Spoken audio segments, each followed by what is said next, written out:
pessoal, vamos então reiniciar a aula do ponto que a gente parou em sala. Os espectros eletrônicos dos complexos. Aqui nós podemos observar esse espectro que já foi visto em sala, já mostrei para vocês uma vez. Esse espectro possui então duas bandas relacionadas a transições eletrônicas com a mesma multiplicidade de spin. E aqui, duas transições eletrônicas relacionadas a transições eletrônicas de multiplicidades de spin diferentes. Os elétrons, então, da configuração eletrônica D3 para o complexo hexamin crômio 3 possui, então, essas características devido ao quê? À repulsão intereletrônica. Então, a repulsão entre os próprios elétrons.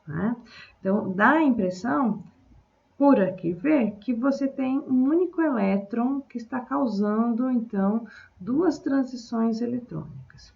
Então, se a gente observar aqui, transições eletrônicas com mesma multiplicidade de spin, sendo, então, elas com intensidade superior à intensidade de transições eletrônicas com multiplicidades de spin diferente, ou seja, através da regra de seleção, nós vemos que elétrons, para sair de estados com multiplicidades distintas, possuirão, então, as transições eletrônicas que nós vamos chamar de proibidas, ou seja, elas vão ter baixa intensidade.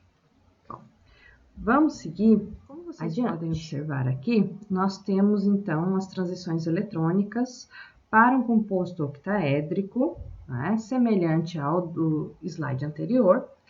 Nessa configuração eletrônica, nós vemos aqui, então, os orbitais T2G e os orbitais EG separados pelo delta, que é causado, então, devido à presença dos ligantes, que desdobra o campo cristalino, e uma transição eletrônica, onde o elétron sai do orbital T2G, aqui de baixo, e entra no orbital EG, e essa absorção de energia se deve, então, à transição eletrônica desse elétron que sai do orbital T2G e entra no orbital EG. Então, essa é a nova configuração eletrônica para essa transição. O que nós temos, então, são termos espectroscópicos para esse conjunto de elétrons e esse conjunto de elétrons, então, essa movimentação eletrônica acontecendo, então, em 21.500 centímetros a menos 1 e a outra transição eletrônica acontecendo em 28.500 centímetros a menos 1. Uma transição eletrônica menos energética e uma transição eletrônica mais energética. Essas transições eletrônicas, são então os termos espectroscópicos agora para a molécula. Como a gente acabou de ver, são transições eletrônicas que, pela regra de seleção, são transições permitidas. Aqui a gente vê, então, a multiplicidade de spin e a simetria do orbital. Então, aqui, o número 4 mostra a multiplicidade de spin e a 1G seria a simetria do orbital em questão. No orbital, agora, molecular, não mais simplesmente um orbital atômico. Então, para um átomo livre, os orbitais D eles estão energeticamente degenerados somente por conta da repulsão eletrônica, intereletrônica do próprio complexo, Mas, entretanto, o complexo octaédrico ele é dividido, então, em dois termos energéticos. E eles são associados à repulsão. Isso daí associado, então, a um complexo octaédrico, é possível fazer a correlação entre os termos espectroscópicos moleculares e as suas simetrias, e as suas representações de simetria. E o que a gente está querendo dizer com isso? Então, vamos adiante.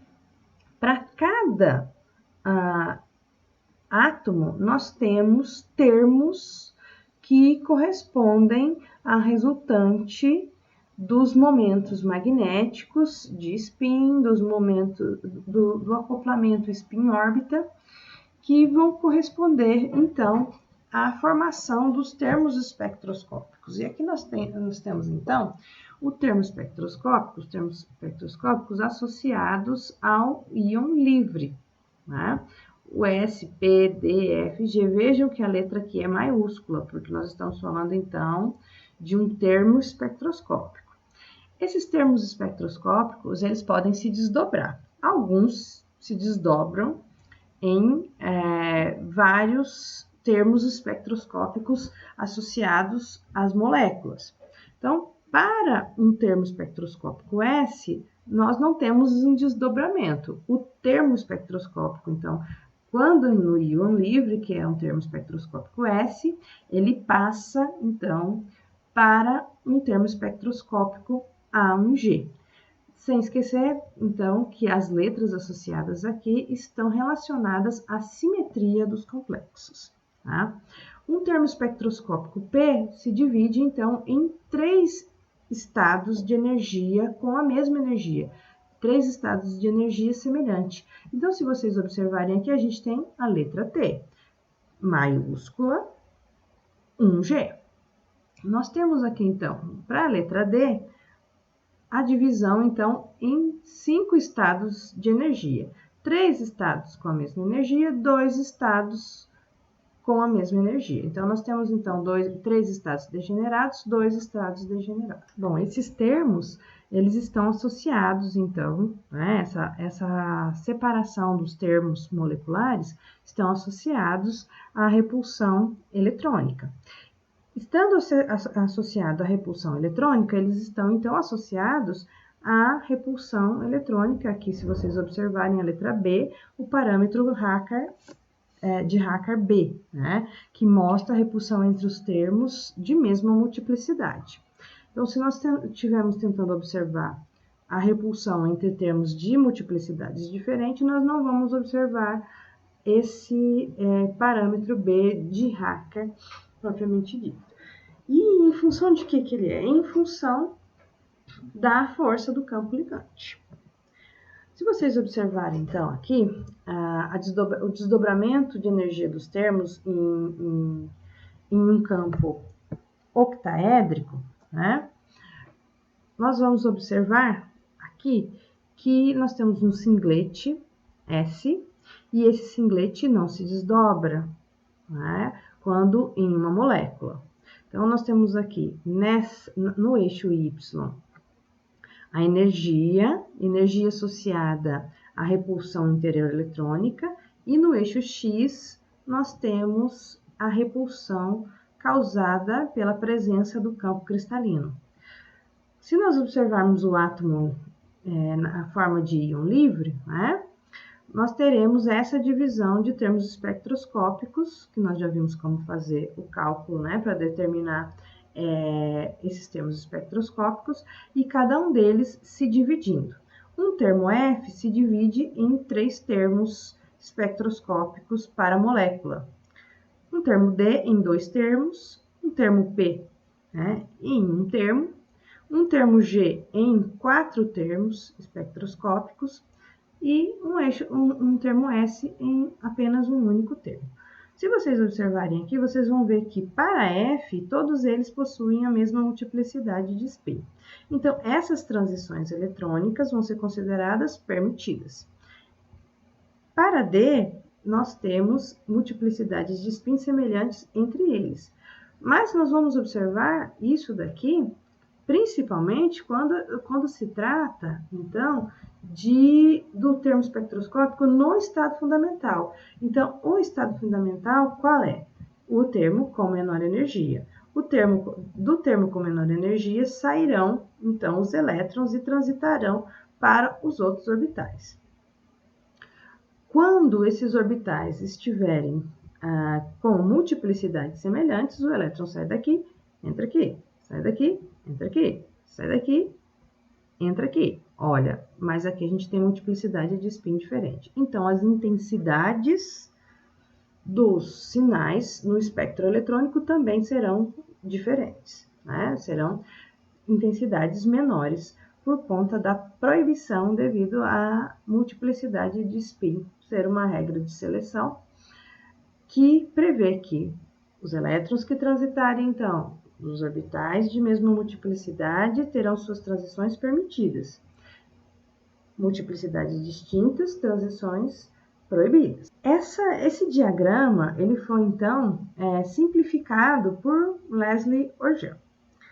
Aqui eu coloco para vocês alguns vídeos, né? Na internet eles são vídeos com o áudio em inglês, são professores americanos, professores indianos, que estão falando a respeito desse assunto. Ah, mas está em inglês. Muitas coisas em inglês que eles estão falando são facilmente observadas e facilmente compreendidas por vocês, porque tem muito diagrama, tem muito esquema, tem muito desenho que vocês podem ir acompanhando e observar a explicação do professor. Então, o inglês não vai ser problema, vocês podem ir acompanhando o desenho, a estrutura, tá? Os esquemas que eles usam para mostrar.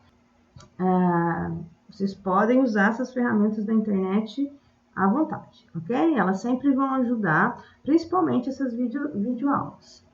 Bom, vamos passar aqui agora, então, para o diagrama de Orgel propriamente dito, tá? Observem aqui. Nós temos, então, a energia, né, de desdobramento no eixo X, onde essa energia ela aumenta, né, aqui da esquerda para a direita, e um aumento da energia no eixo Y. Então, à medida que você troca de ligante, esse desdobramento vai aumentando. Então, digamos que nós temos um ligante de campo fraco. Ele desdobra só um pouco essas transições eletrônicas. Então, aqui nós temos o termo espectroscópico, D2. E à medida que você vai trocando os ligantes, vai havendo uma separação maior entre os estados, né, de energia, entre o orbital T2G e o orbital EG. Então, esse diagrama que vocês estão vendo é para uma configuração eletrônica D1, né? Sendo, então, para uma configuração eletrônica D1, nós vamos ter só uma possibilidade. O elétron só pode sair do orbital T2G e entrar no orbital EG. Então, você só tem um único elétron fazendo essa transição. Então, no diagrama de Orgel, para o composto D1, ele é bastante simples. À medida que você vai trocando o ligante, vai aumentando o desdobramento do campo cristalino. Então, a gente vê aqui, né, os valores associados ao desdobramento do campo cristalino para um complexo octaédrico, né? E a que se deve, então, essas separações? As repulsões eletrônicas. Vamos passar mais adiante. Então, esse diagrama de Orgel, ele é mostrado para um sistema monoeletrônico, nesse caso aqui. Então, nós temos diferentes, né, diagramas para diferentes configurações eletrônicas. O diagrama de Orgel completo, ele mostra o desdobramento para as configurações D10 menos N, ou seja, se seu N for 1, né, você vai ter uma configuração eletrônica de 9, né? No campo tetraédrico e no campo octaédrico. Então, a gente vai ver que essas intensidades, elas são distintas. Então, observem aqui o diagrama de Orgel, né, mostrando o aumento do desdobramento do campo cristalino em condições distintas. Do zero, partindo para um composto tetraédrico. Do zero, né, partindo para um composto octaédrico. Então, de um lado do diagrama, nós conseguimos observar transições, né, bastante interessantes. Observando aqui, então, a configuração eletrônica D1 e a configuração eletrônica D6, para compostos octaédricos, nós temos que a transição eletrônica, né, ela vai ser equivalente ao delta do composto octaédrico. Então, essa transição eletrônica estará aqui nessa frequência devido a esse delta apresentado aqui no diagrama de Orgel. À medida que o campo vai aumentando, a força do campo vai aumentando então a separação entre os níveis de energia T2G e EG, né? O que vai acontecer então são transições eletrônicas correspondente à presença desses elétrons nos orbitais T2G, entrando nos orbitais EG. Vamos adiante. Aqui nós temos, então, para os complexos D4 e D8, bandas observadas correspondente, então, às transições eletrônicas, né, de um quinteto T2 para de um quinteto E para um quinteto T2. Nesse espectro, nós observamos também o efeito Jahn-Teller. O efeito Jahn-Teller é que vai ser responsável, então, por esse alargamento das bandas, que muda a simetria dos compostos e muda, então, a intensidade dos sinais e a energia de onde esses sinais estão surgindo.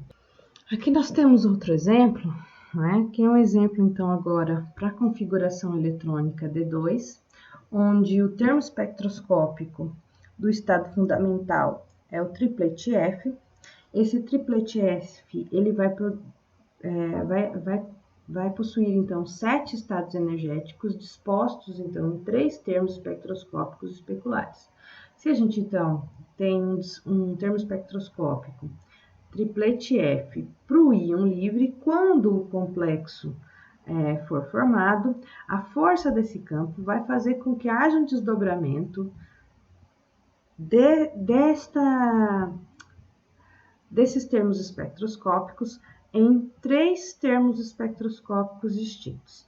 Um termo espectroscópico corresponde, então, ao estado fundamental, onde todos os elétrons estão no orbital T2G. A segunda configuração eletrônica seria um elétron saindo do orbital T2G e entrando no orbital EG. A terceira configuração eletrônica que nós temos aqui seria os 2 elétrons saindo de T2G, os 2 elétrons entrando em EG.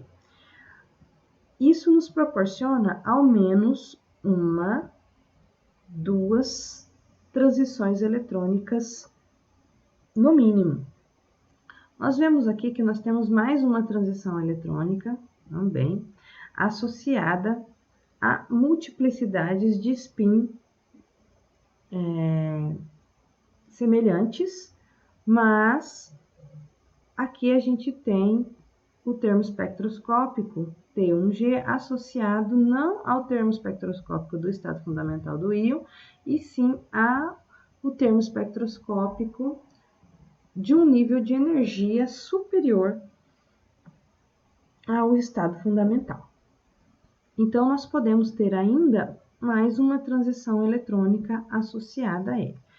Como as multiplicidades de spin são todas iguais, então existe a possibilidade de transições eletrônicas ocorrerem para cada um desses níveis de energia aqui.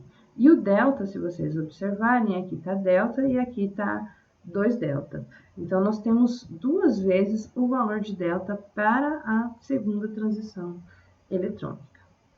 Nesse sistema, né, a gente tem a mesma multiplicidade, então, nós temos o parâmetro Haka associado à repulsão entre os elétrons dessa condição, então, de mesma multiplicidade de spin. Né? Isso quer dizer, então, que todas essas transições eletrônicas são permitidas por spin. Sendo todas elas permitidas por spin, a intensidade a gente espera que seja intensidades mais altas do que uma transição eletrônica proibida por espelho.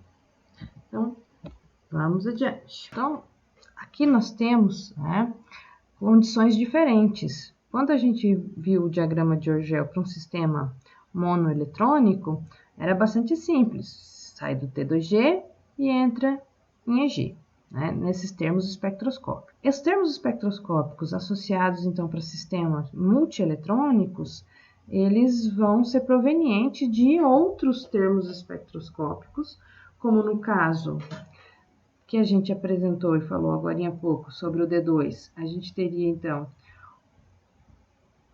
o termo espectroscópico F se desdobrando em T1, T2 e A2, para o caso de um composto octaédrico, e para o caso de um composto tetraédrico, a condição contrária acontecendo. Então, A2, T2 e T1, né?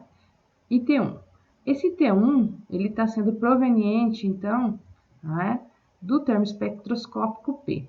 Se vocês observarem aqui, se a gente continuasse seguindo com a energia, com a característica que estava tendo, essas duas linhas se cruzariam. Quanticamente, isso não é permitido, né? A mecânica quântica não permite esse fato. Então, essas duas curvas aqui, elas acabam se repelindo. Então, essas observações do Orgel, esses cálculos que ele fez, né, mostram a separação, então, dos termos espectroscópicos para condições onde nós temos campo octaédrico e para condições onde nós temos o campo tetraédrico e vice-versa. Então, essa linha aqui, ela divide a geometria dos compostos. Tá? Então, o que a gente vai ver, né, são as correlações de energia. Então, aqui a gente consegue fazer previsões de como vão ser os gráficos, qual vai ser a razão de intensidade entre cada um dos sinais, o quão intenso, né, vão ser os sinais que a gente vai observar. Eles vão depender, então, dessa energia de separação. Aqui nós observamos o diagrama de Orgel para um complexo de níquel 3D8. Então, nós temos aqui a configuração eletrônica 3D8. Temos duas condições, dois complexos octaédricos, um com o ligante amônia, outro com o ligante água, né? O ligante água. Esses complexos octaédricos, se vocês observarem, tem as transições eletrônicas, né, com características semelhantes e com energias até bastante próximas. Se vocês observarem, nós temos uma, duas, três transições eletrônicas. Uma, duas, três transições eletrônicas. Temos mais uma transição eletrônica aqui com a água, né? Mas temos também aqui, se vocês observarem, um sinalzinho também atribuído a mais uma transição eletrônica para o níquel hexaácido. Bom, então, vamos observar. O número 1, em vermelho, está sendo atribuído à transição eletrônica de um elétron saindo, né, do termo espectroscópico triplete A2G para o triplete T2G.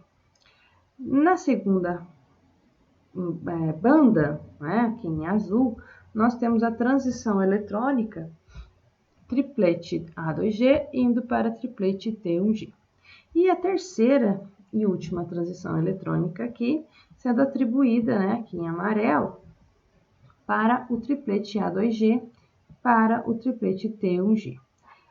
Se vocês observarem as energias associadas a essas transições eletrônicas, ou seja, a energia daqui até aqui, a energia daqui até aqui.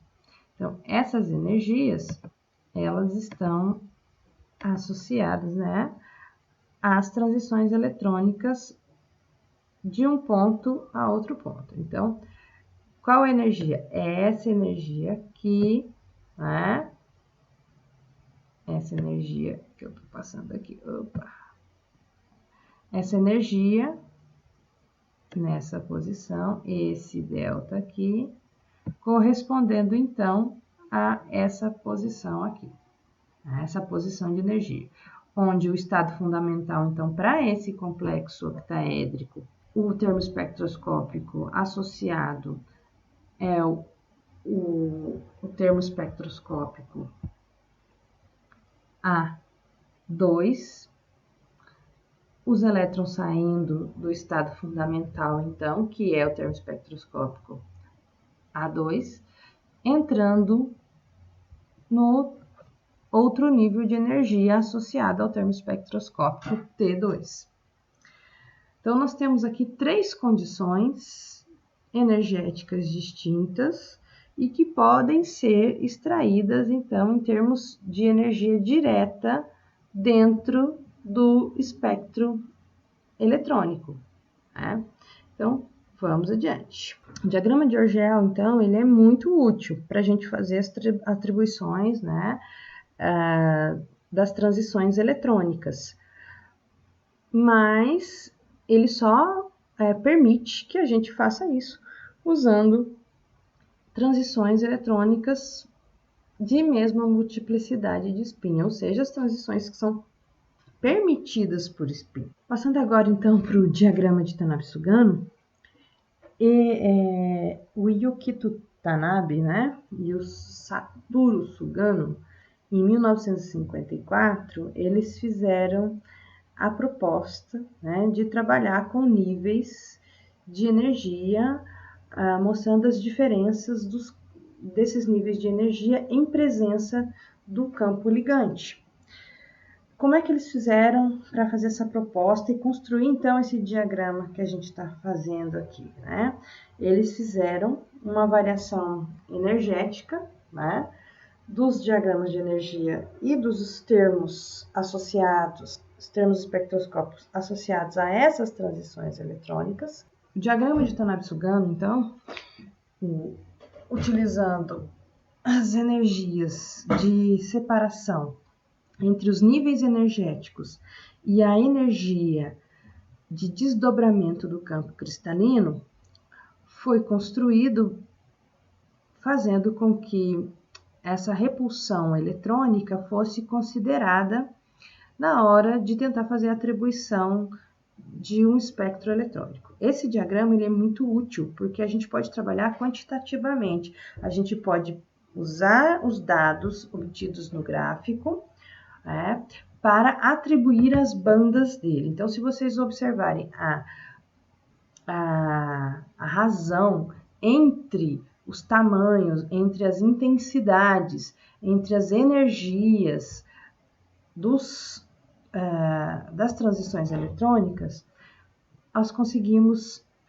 localizar essas transições eletrônicas aqui dentro do diagrama de Tanabe-Sugano. Consideramos aqui o diagrama de Tanabe-Sugano usando algumas considerações com relação à repulsão intereletrônica, né?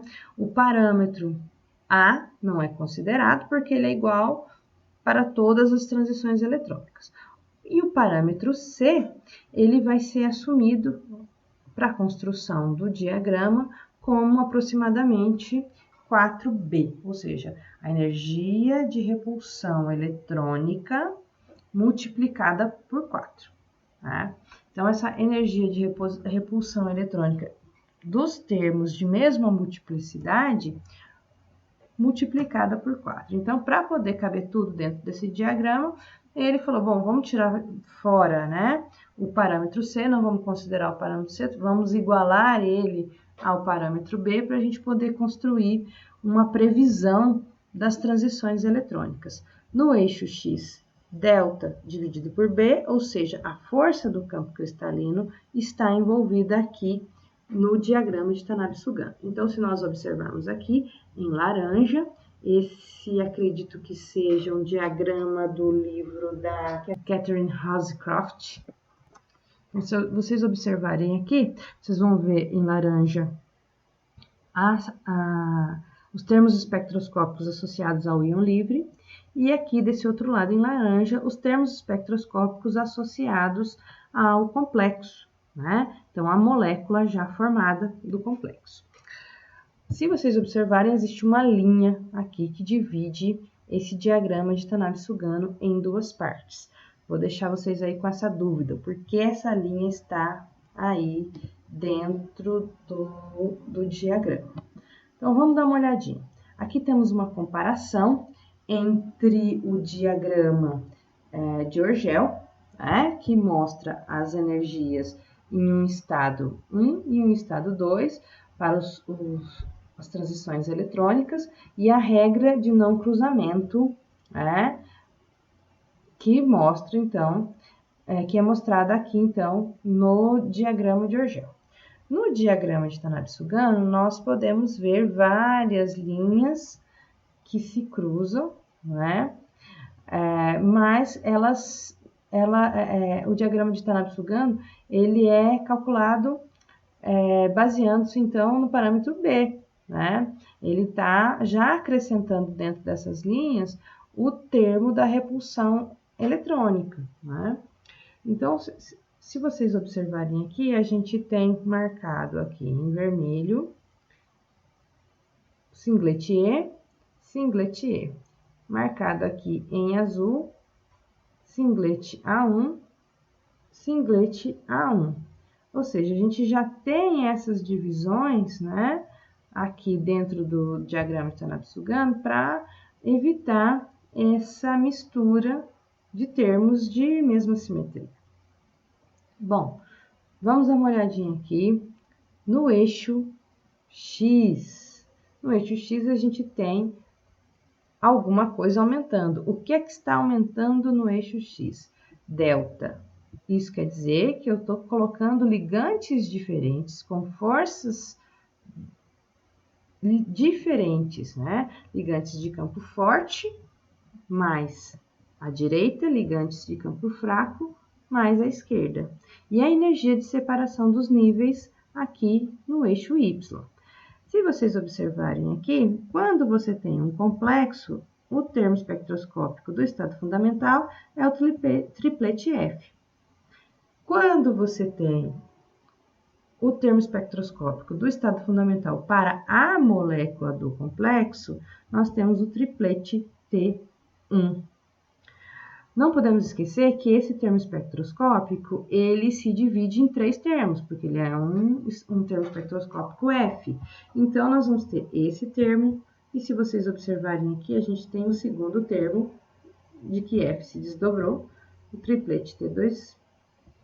E nós vamos ter aqui, nessa linha, o terceiro termo associado ao triplete F, que é o triplete A2. Então, nós temos, para essa transição eletrônica, elétrons saindo de transições eletrônicas associadas à mesma multiplicidade de spin. Então, essa transição eletrônica seria uma transição, com essa linha aqui, pontilhada, permitida. A próxima transição eletrônica permitida, associada a F, seria esse triplete A2, que a gente observa aqui para a configuração D2 do composto octaédrico. Vamos adiante. Então, vamos dar uma olhadinha no que cada item vai significar. Então, se vocês observarem, aqui eu tenho uma configuração eletrônica na linha de base, e essa linha de base, ela representa a energia do estado fundamental, diferente do diagrama de Orgel, que fazia com que a linha ficasse deitada. Então, aqui no diagrama de Tanabe-Sugano, nós conseguimos ver essa relação, entre a força do campo a força do campo ligante e as energias de separação através das configurações eletrônicas.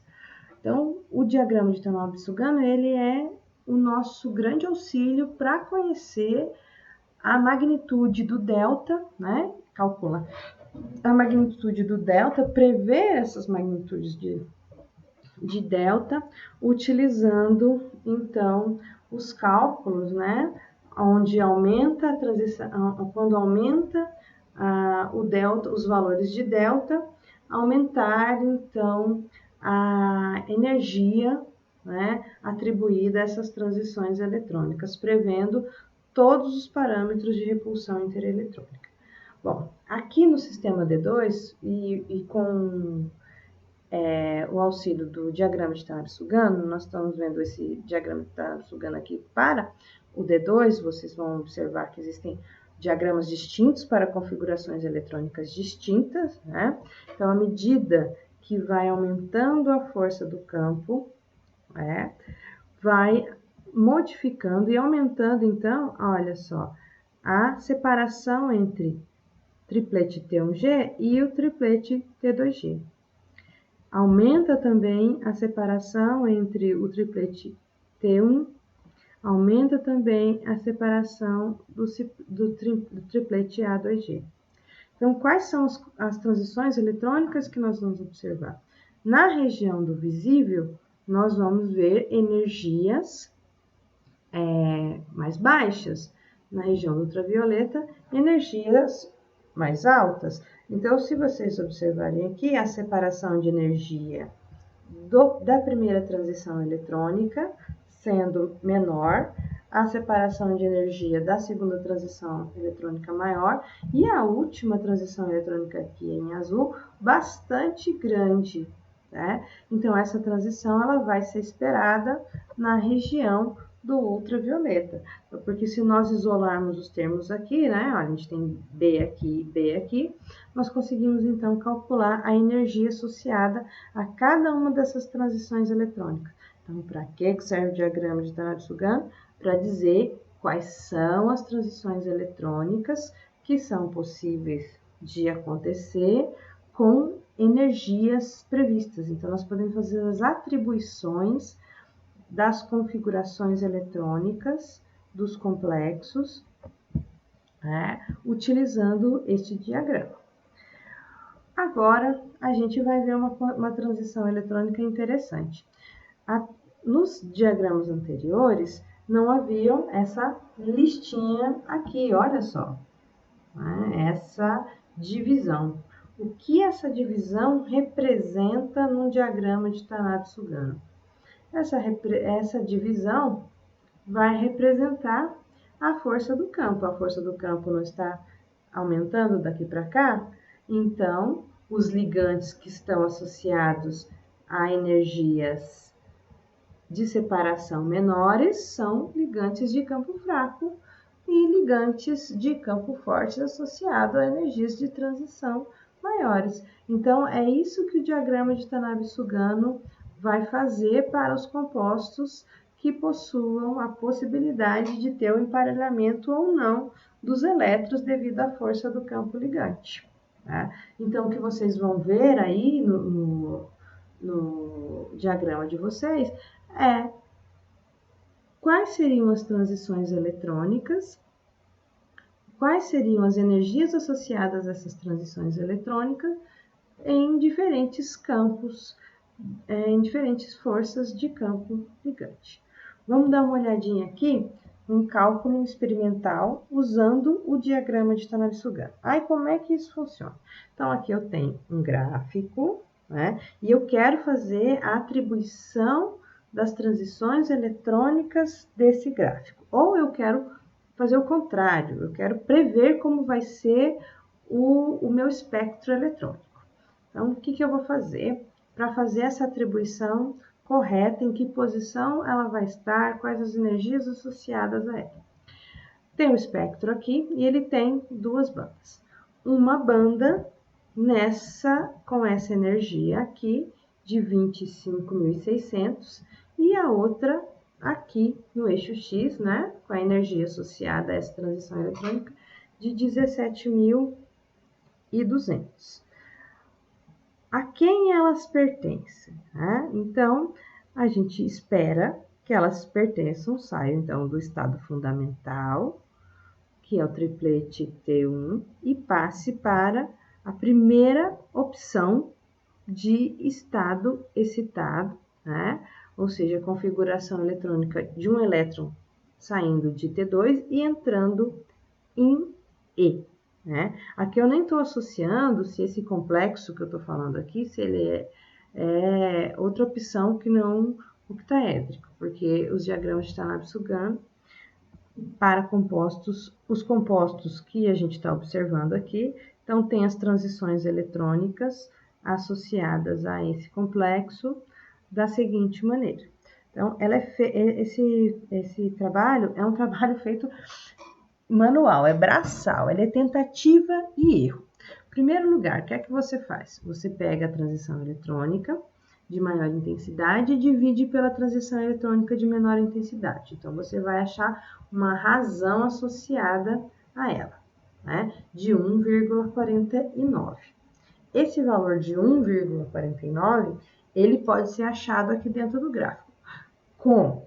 Você pega esse gráfico e mede a energia até chegar, saindo do estado fundamental, até chegar no primeiro estado excitado. Anota o valor que você tem. Então, aqui a gente tem 28. Como é que a gente fazia isso na graduação? A gente fazia isso com régua. A gente pegava o gráfico, né? Pegava uma régua. Deixa eu dar uma pausinha aqui. Então, o que a gente fazia? A gente pegava uma régua, vinha aqui e colocava do 0 até... colocava do 0 até um número qualquer. Vamos dizer que a gente já tivesse calculado e já sabia que o valor de delta seria em torno de 28. Vamos supor, né? Então, vamos supor que o delta seria de 28. A gente pegava isso daí de 1 por 1. A gente pegava 21, 22, 23, a gente pegava do 0, né? A gente vinha aqui, pegava a régua e ia medindo. Nessa posição aqui, colocava em 1, fazia uma marquinha. Em 2, fazia uma marquinha. Então, o que a gente fazia? A gente pegava aqui a régua e media. Bom, se do 0 até o 10 mede 1 centímetro, então, por regra de 3, se eu tiver 15, né, vai ser 1,5 centímetro. Então, assim, a gente fazia o cálculo com essa parte aqui, né, com essa parte do lado de cá. Né? Deixa eu pegar esse aqui, trazer para cá, fazer um girinho. Vamos tirar. Aí. Eu venho aqui com a reguinha e media aqui, ó. Vim aqui, media a reguinha. Né? Marcava de 1 por 1, de centímetro por centímetro, de 21, de 2, 23, até a gente achar qual que seria a relação. Né? Eu vim aqui no 0, marca aqui 0, né? Se daqui até... Deixa eu puxar um pouquinho mais para cá. Se do 0 até o 10 dava 1 centímetro, então 10 era a minha escala. Então, fazia a regrinha de 3. 1 centímetro corresponde a 10. Bom, então, se 1 centímetro corresponde a 10, eu vim aqui no 28, que eu já tinha falado para vocês, que eu decidi que ia ser 28. Né? Podia fazer com qualquer um deles. Media daqui até aqui e anotava qual que era esse valor em centímetros e transformava por regra de 3 em energia. Então, é isso que ele faz aqui, olha, se vocês observarem, ele pega e mede do 0 até aqui, que é onde há o cruzamento com as linhas, e ele mede 28. Então, esse valor que você tem aqui, olha, é o 28. Aí, ele pega e faz a mesma coisa com a próxima transição eletrônica, que dá 39. Então, o que ele faz? Ele tem o 28, ele pega... desculpe, eu falei errado aqui, né? 26 aqui. Então, ele pega a régua, vem aqui e mede. Deu 1 centímetro, vai dar 10, energia de 10, né? Se for quilojoule, aqui estamos usando centímetros a menos 1, né? Estamos usando frequência. para B, então vocês vinham aqui e mediam e dava 10. Aí, por regra de 3, ele vinha aqui e fazia a medida na transição eletrônica que eu escolhi. Eu escolhi no eixo X o número 28. Escolhi o número 28, isso é aleatório, você pode escolher de um por um, tá? Isso é tentativa e erro. Aí você vinha aqui no 28 e pegava a reguinha, media aqui, média aqui, deu 26. Então, eu anoto a transição 26, de menor energia. Aí, a transição de maior energia deu 28. Então, eu transformava isso daí, né? Esse 26, os centímetros que eu medi na régua, em 26 e 28. Né? Hoje, a gente pode usar o computador e fazer isso no computador, né? Você pode fazer essas escalas no computador, mas era assim que a gente fazia na graduação. E que, em tese, vocês também deveriam fazer. É pegar a régua, medir a energia até aqui, pegar a régua, medir a energia até aqui. Essa energia em centímetros, você aproveita a escala do lado de cá e transforma ela para energia em centímetros a menos 1, porque o B está em centímetros a menos 1, então, em termos de frequência. E aí, você pegava esses dois valores e dividia. Você pega 39 e divide por 26. Se seu 39 dividido por 26 der 1,49, você pode atribuir o seu valor de delta de 28. E você consegue, então, determinar a sua energia de separação entre esses níveis. Você consegue fazer a atribuição e fazer também a previsão das cores dos compostos, né? Então, você pode prever, né, a cor dos compostos utilizando esse diagrama de Tanabe-Sugano. Bom, vamos passar, então, para o próximo slide. O que a gente faz com esses valores? Já que a gente já conseguiu encontrar a razão de 1,49 para esses valores, nós vamos, então, agora tentar transformar esses valores em 10dQ. Como é que a gente faz isso? A gente tem duas unidades, a gente tem unidades aqui para esses termos que são em comum, que é o B, né? E o valor de B a gente determina dividindo, então, né, o valor da energia, né, pelo valor da transição eletrônica encontrada no espectro. Né? Então, esse valor, vamos voltar lá, esse valor de 25.600 está saindo daqui da energia do espectro. Esse valor aqui de 17.000 está saindo aqui da energia do espectro. Então, a gente está dividindo o valor que está sendo obtido no espectro, né? Dividido, então, pelo valor da energia associada a essas transições eletrônicas, e a gente calcula o B para cada uma dessas transições eletrônicas. A gente vê quanto maior a repulsão eletrônica, maior vai ser os valores de frequência, né, observados para esses sinais. Então, a gente tem aqui, né, então, considerando, né, que as energias são provenientes de um valor médio, então a gente teria 659, então a gente pega esse valor aqui, soma, divide por 2 e a gente encontra esse valor médio de B. Então, a gente vai encontrar esses valores e vai calcular, né, o valor de delta.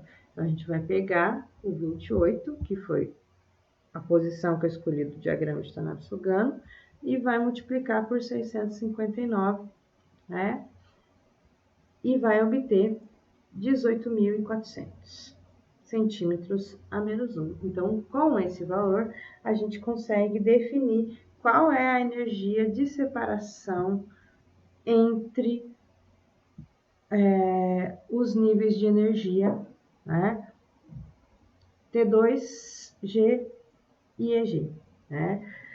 Aqui, como uma tarefinha para vocês, tem um exercício, né, que é calcular o valor de delta para essa molécula aqui. Então, esse exercício, a resposta está aqui já. Ele vai ser valendo nota. Então, vocês tragam ele para mim, né? Que ele vai valer a nota dessa aula de hoje. Né? Façam o desenvolvimento dele. Ah, mas como é que eu vou fazer isso daí, né? Vocês vão pegar o diagrama de Tanabe-Sugano da configuração eletrônica do crômio, que é a D3, né, nesse caso, e vão procurar onde é que vocês têm a razão de energias que vai nos dar o valor do delta específico para esse complexo. Tá legal? Então, pega a reguinha, né? Mede lá, escolhe os valores de vocês, né? Vai ser parecido com esse, então a força do campo cristalino aqui da amônia, vocês já preveem que não vai ser baixa, então vocês não vão começar fazendo daqui, né? Do começo. Então a força do campo, vamos esperar que ela seja um pouco maior, que haja um desdobramento maior, apesar de não haver emparelhamento de elétrons. Então, já tentem um pouquinho mais para frente, não nesse diagrama aqui, mas no diagrama do D3. Legal? Bom, então, vamos lá. Então, agora, vamos passar para a série nefelaucética, né? A série nefelaucética, o que ela mostra, né? Quando a gente pensa no complexo, a gente sabe que ele vai possuir repulsão, né, entre os elétrons do ligante e os elétrons do metal. Mas a gente sabe também que existe repulsão entre os elétrons do próprio metal. Quando você acrescenta um ligante, né, ao metal, então, ou seja, quando ele deixa de ser um íon livre e ele passa a ser um complexo, essa repulsão intereletrônica ela acaba diminuindo por conta de uma expansão na nuvem eletrônica, ou seja, os elétrons têm mais espaço para ficarem distribuídos, né, entre o ligante e o metal. Antes ele tinha que ficar distribuído somente no metal. Então a série nefelaucética ela vem para mostrar essa expansão da nuvem eletrônica e ela pode ser medida, né? Você mede as transições eletrônicas para o íon metálico e depois você mede as repulsões intereletrônicas para o complexo e vocês veem que o valor da energia cai, né? Se cai a frequência, cai a energia, né? Porque elas são diretamente proporcionais. Então, esse valor de B, que mede a repulsão intereletrônica, ela acaba ficando, esse valor acaba ficando menor para o complexo do que para o íon metálico, tá? Isso é muito legal, muito interessante. E como que funciona isso daí? Vai funcionar de acordo com a série nefelaucética, que foi feita experimentalmente, gente. Quando a gente fala de uma série, a gente está falando de uma série experimental. Eles fazem os experimentos com os ligantes diferentes e os metais e observam essas alterações nesse grau, né, de ligação e nesse grau de expansão das nuvens eletrônicas. Bom, então, qual teria o ligante que teria maior caráter iônico? Qual ligante teria maior caráter covalente? Então, quanto maior for a covalência da ligação efetuada, maior a expansão da nuvem eletrônica, maior a deslocalização.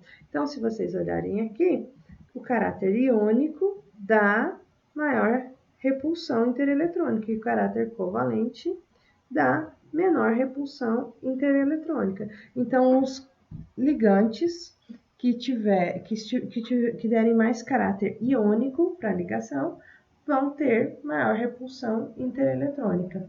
Então, os que tiverem maior caráter covalente vão ter maior deslocalização devido à expansão da nuvem eletrônica, né? Então, a gente vai ter a deslocalização dos elétrons de cima do metal, então a gente vai ter essa maior expansão da nuvem eletrônica. né? Vamos lá. Em que vai implicar isso, então?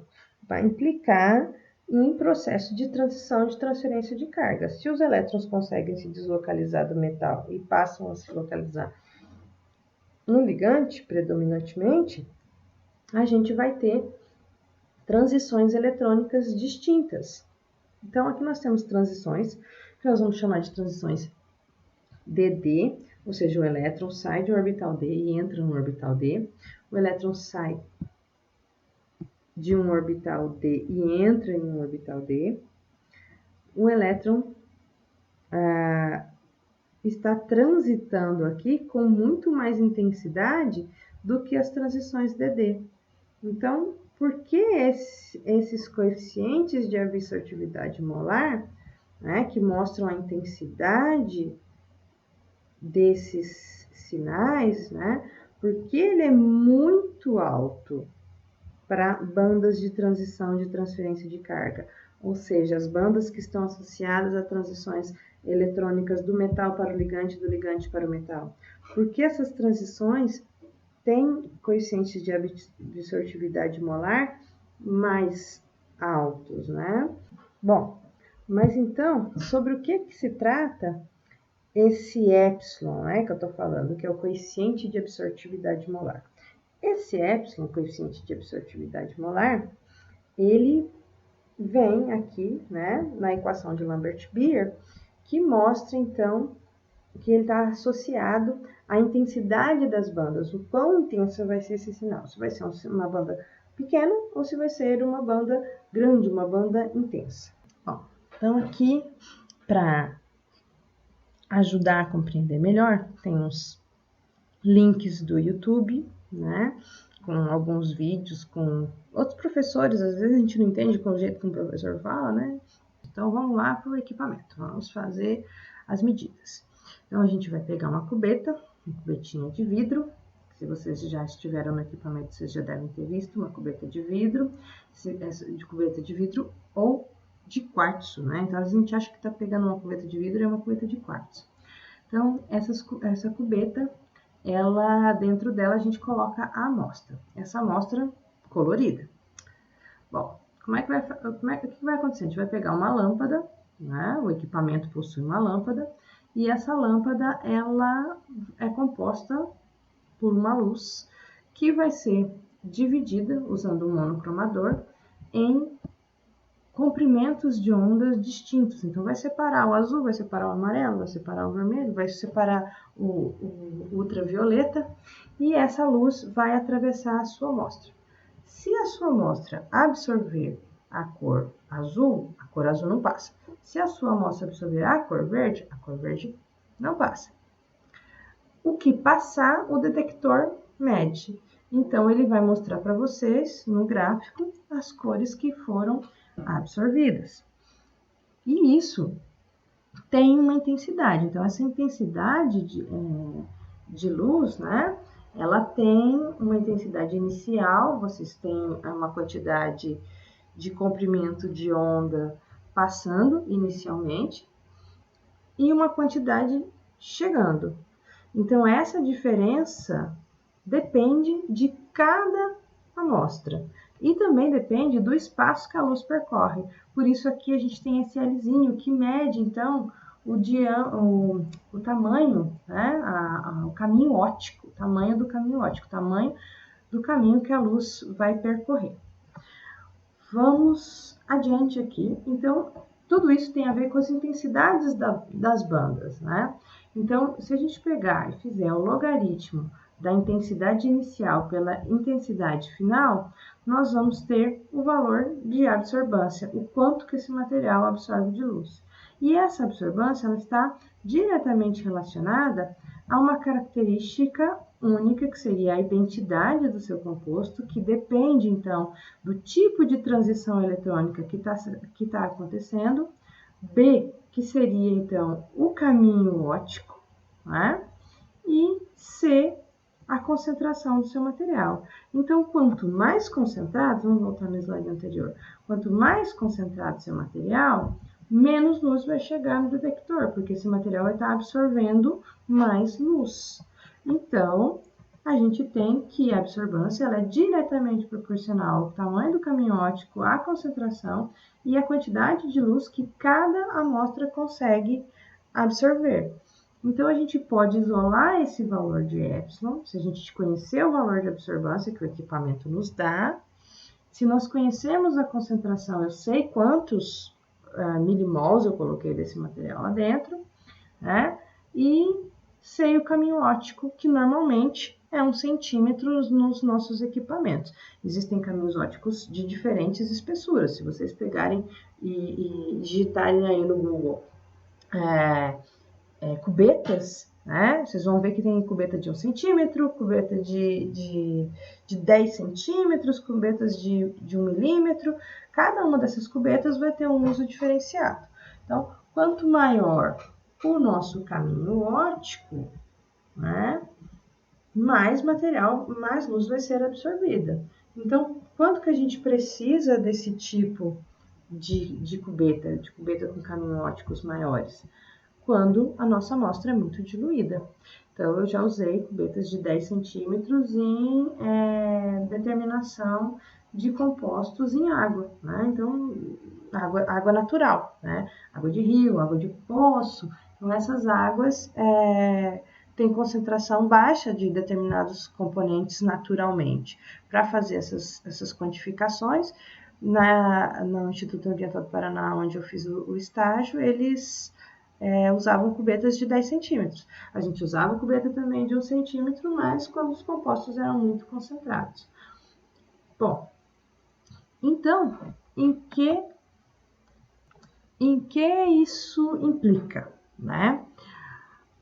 Quando a gente consegue determinar os valores de epsilon, nós conseguimos dizer a que transições eletrônicas e quais as geometrias estão associadas a esses compostos, porque as transições eletrônicas estão associadas à geometria dos compostos.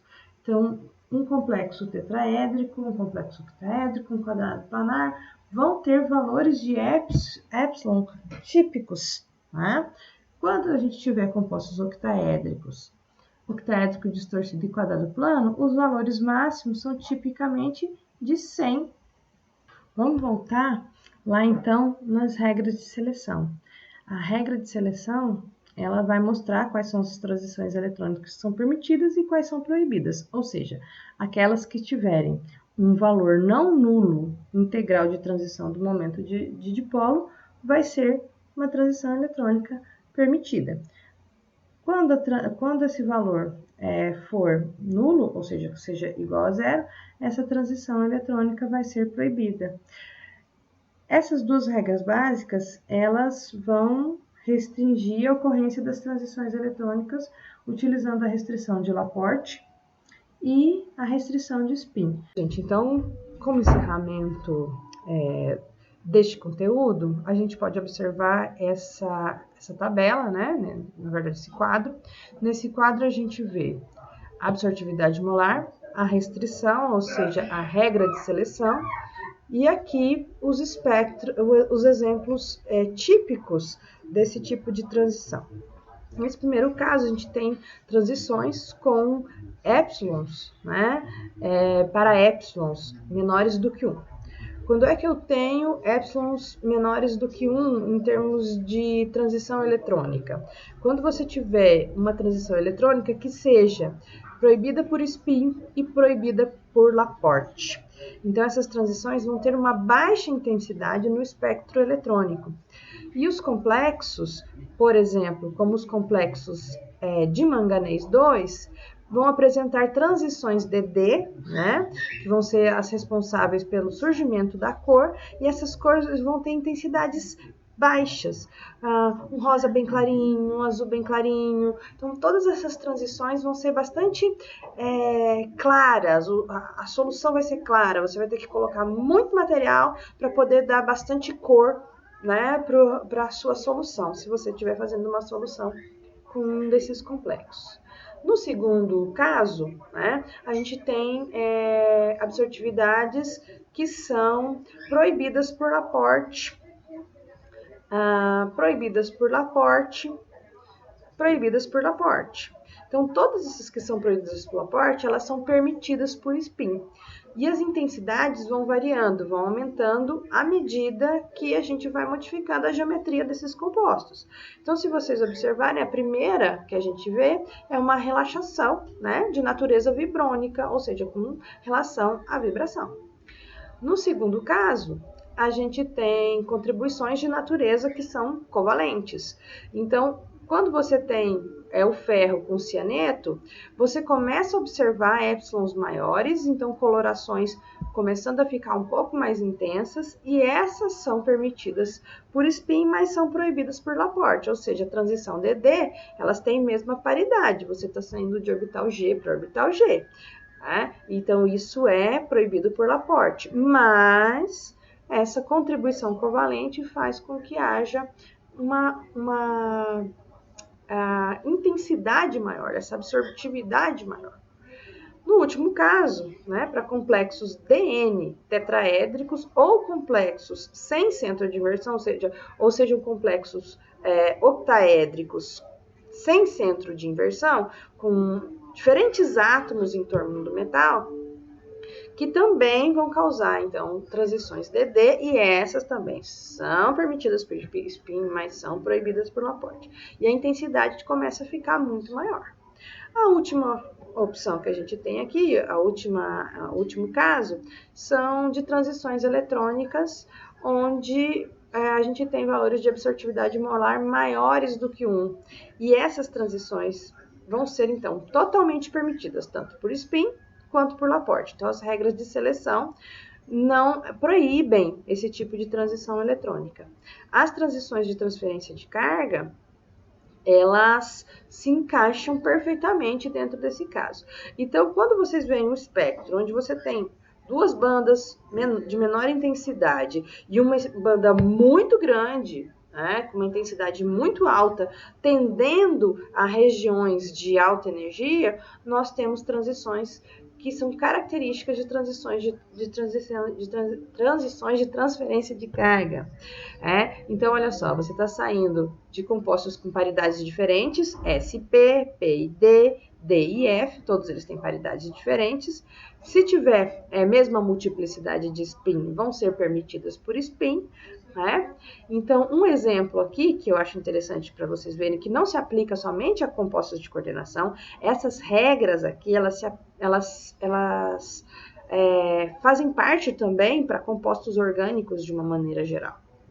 Então, olha só, transições SP. Então, a gente não tem compostos orgânicos, transições SP, compostos muito coloridos, licopeno, beta-caroteno, compostos com muita cor, vão ter, então, ligações S e P, e essas ligações SP conjugadas, são transições eletrônicas totalmente permitidas.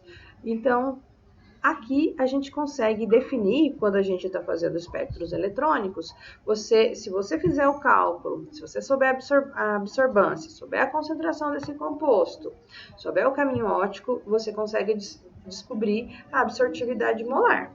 E descobrindo a absortividade molar, vocês podem ter uma ideia de que tipo de transição eletrônica a gente está falando. Então, a gente consegue ter ideia sobre a geometria desses compostos. Então, se você encontrar valores entre 100 e 1000, a gente pode estar imaginando que pode ser um composto tetraédrico ou um composto octaédrico sem centro de inversão. Então, a gente pode começar com esses dados, a montar a estrutura química das moléculas, utilizando a espectroscopia eletrônica na região do ultravioleta visível.